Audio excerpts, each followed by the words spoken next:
రైతు రుణమాఫీపై ప్రజల్లోకి కాంగ్రెస్ కాసేపట్లో సీఎం రేవంత్ సమీక్ష హాజరు కానున్న డిప్యూటీ సీఎం మంత్రులు ఎమ్మెల్యేలు రేపు సాయంత్రానికి అన్నదాతల ఖాతాలో 1,00,000 మాఫీ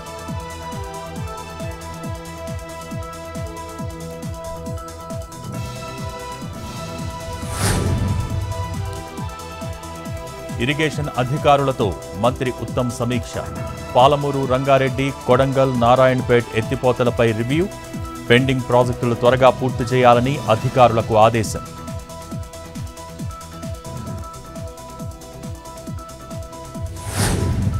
నంద్యాల జిల్లా ముచ్చుమర్రి ఘటనలో పోలీసులపై వేటు Nandikotkur rural CI Muchumarri SI suspend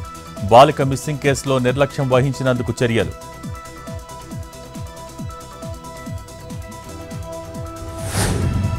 Medak జిల్లా అల్లాపూర్ బాలుర గురుకులంలో విద్యార్థుల మధ్య ఘర్షణ ఫస్ట్ ఇయర్ విద్యార్థులపై సెకండ్ ఇయర్ విద్యార్థుల దాడి బకెట్లు పెట్టెలతో కొట్టుకున్న యువకులు ముగ్గురికి గాయాలు ఆసుపత్రికి తరలింపు నల్గొండ జిల్లా కేతపల్లిలో గంజాయి సీజ్ ముగ్గురు వ్యక్తుల్ని అదుపులోకి తీసుకున్న పోలీసులు స్వాధీనం చేసుకున్న మత్తు పదార్థం విలువ 18 లక్షలు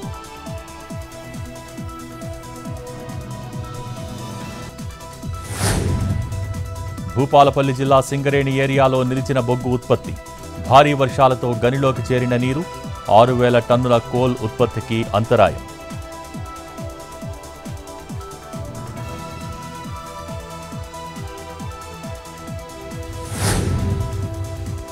హైదరాబాద్ చోలీ మసీదు వద్ద బస్సుకు నిప్పుపెట్టిన దుండగులు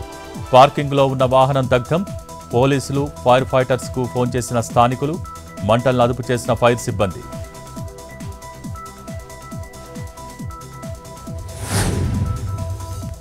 శ్రీ సత్యసాయి జిల్లా పరిగి బైపాస్పై రోడ్డు ప్రమాదం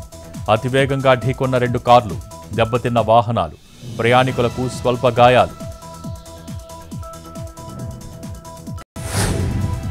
కేరళలో భారీ వర్షాలు పరవళ్లు తొక్కుతున్న పెరియార్ నది నీట మునిగిన శ్రీ మహాదేవ ఆలయం ఈదుకుంటూ వెళ్లి మహాశివుడికి పూజారి పూజలు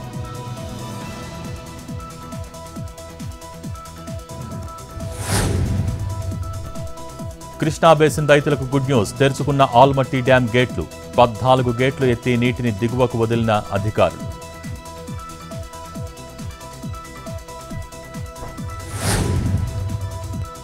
నెల్లూరులో రొట్టెల పండుగ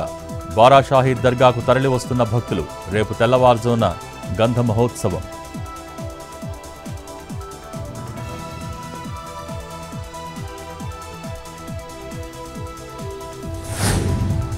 వేములవాడ రాజరాజేశ్వర స్వామి ఆలయంలో తొలి ఏకాదశి శోభ స్వామివారికి ప్రత్యేక పూజలు అభిషేకాలు కళ్యాణ మండపంలో 24 గంటల పాటు అఖండ భజన శివయ్య దర్శనానికి తరలివస్తున్న భక్తులు